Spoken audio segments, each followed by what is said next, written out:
কাঠ জুটে নাই পড়াতে বাসি মোড়া দেখন মুড়া তারা উপরের তুলে তলের কুড়ায় সাফা সুথরা লগিলা।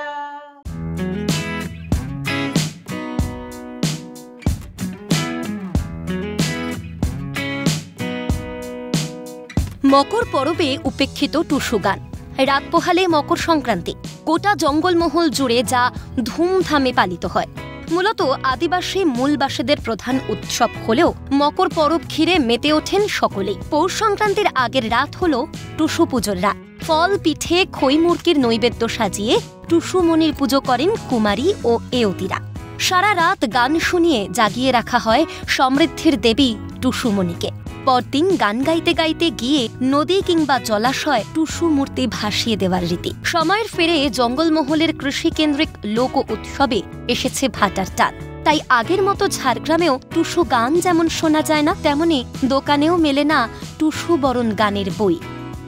ধরুন 20-25 বছর আগে মানে আমাদের হাটে হাটে কিংবা এই যে বাজারে হাটের দিনে শুধুমাত্র অ্যাকচুয়ালি হাটের দিনে এগুলো বিক্রি হয়েছে। টুসু গানের বিভিন্ন রকমের বই, ছোট ছোট ছোটো ছোটো বই ধূপসা মাদল নিয়ে তারা এই বাজারের মধ্যে বিক্রি করত, কিন্তু সেটা ইদানিং দেখা যাচ্ছে না। সেটা একটা সময় গোটা পৌষ মাস ধরেই চলত টুসু উৎসব।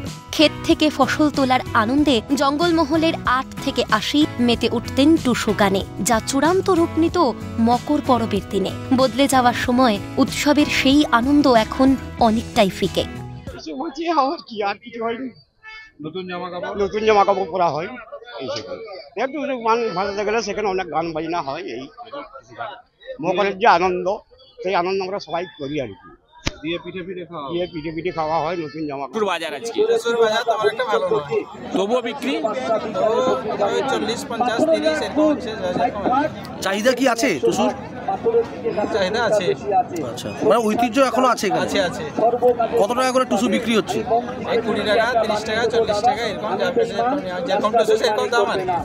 জঙ্গলমহলের আদিবাসী সমাজ তাদের অধিকার আদায় মাঝে মধ্যেই নেমে পড়েন আন্দোলনে। জাতিসত্তার সেই আন্দোলনে কিন্তু গুরুত্ব পায় না টুসু সংস্কৃতি।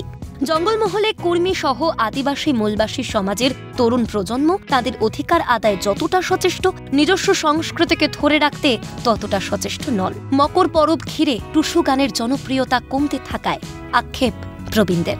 বিদেশ বেড়ার রিপোর্ট, ক্যালকাটা নিউজ।